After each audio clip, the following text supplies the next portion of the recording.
slide ini ya.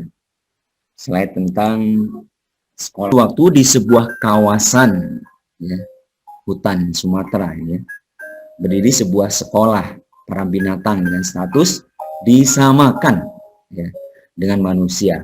Sekolah ini dikepalai oleh seorang manusia. Karena sekolah tersebut berstatus disamakan, maka tentu saja kurikulumnya juga harus mengikuti kurikulum yang sudah standar dan telah ditetapkan untuk manusia.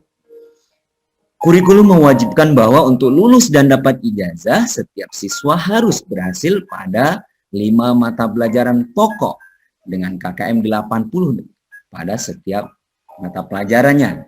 Adapun kelima mata pelajaran pokok tersebut adalah ada terbang, berenang, memanjat, berlari, dan menyelam.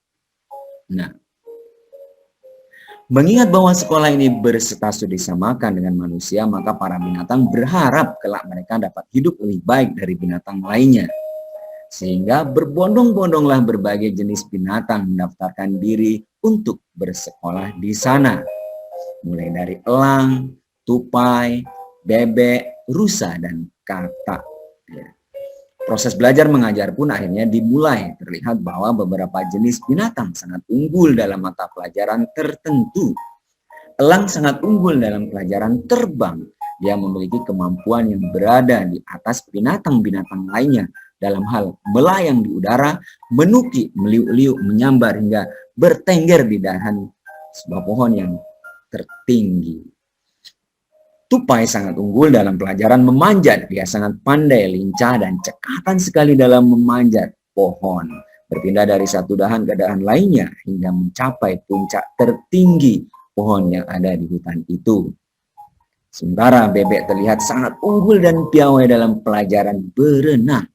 Dengan gayanya khas, dia berhasil menyeberangi dan mengitari kolam yang ada di dalam hutan tersebut.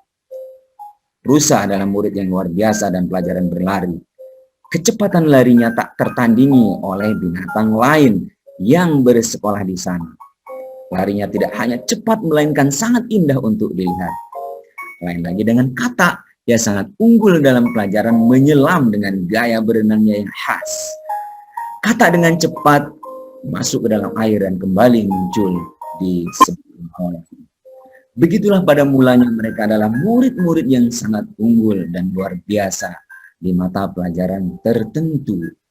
Namun ternyata kurikulum telah mewajibkan bahwa mereka harus meraih angka minimal 80 di semua mata pelajaran untuk bisa lulus dan mengantongi ijazah.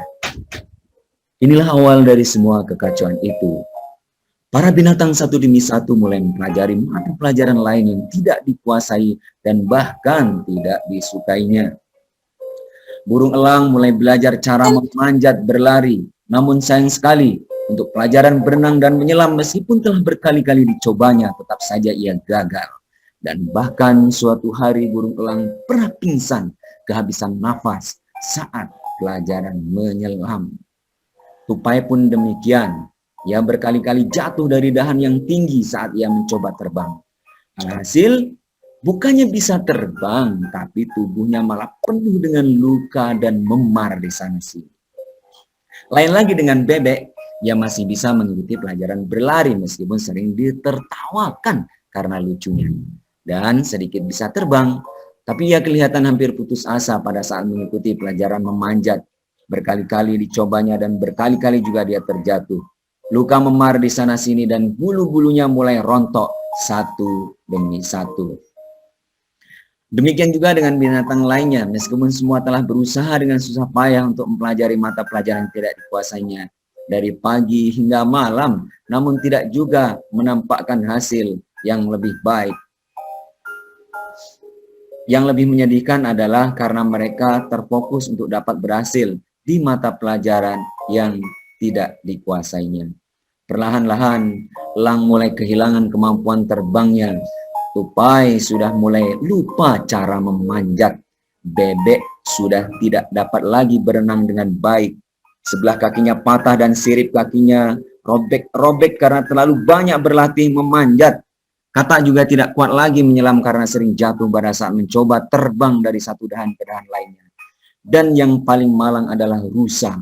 ia sudah tidak lagi dapat berlari kencang karena paru-parunya sering kemasukan air saat mengikuti pelajaran menyelam.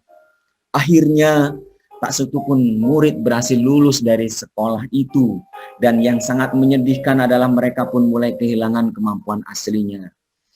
Setelah keluar dari sekolah, mereka tidak bisa lagi hidup di lingkungan di mana mereka dulu tinggal. Ya, kemampuan alami mereka telah terpangkas habis oleh kurikulum sekolah tersebut, sehingga satu demi satu binatang-binatang itu mulai mati kelaparan karena tidak bisa lagi mencari makan dengan kemampuan unggul yang dimilikinya. Bapak Ibu yang dirahmati Allah Subhanahu wa taala, ini adalah kondisi anak-anak kita, pola asuh kita hari ini ya. Oleh karenanya mari kita mengenali potensi mereka. Karena pada prinsipnya setiap kita punya potensi, setiap kita adalah unik, setiap kita punya kesempatan untuk berkembang sesuai dengan fitrah kita. Kullu mauludin yuladu 'alal fitrah fa'abahu aw yunassirunihi aw yumajjisani aw yuhawi. Ya. Kita semuanya dianugerahi fitrah oleh Allah Subhanahu wa taala ya. Kemudian ya lingkungannya yang akan membentuk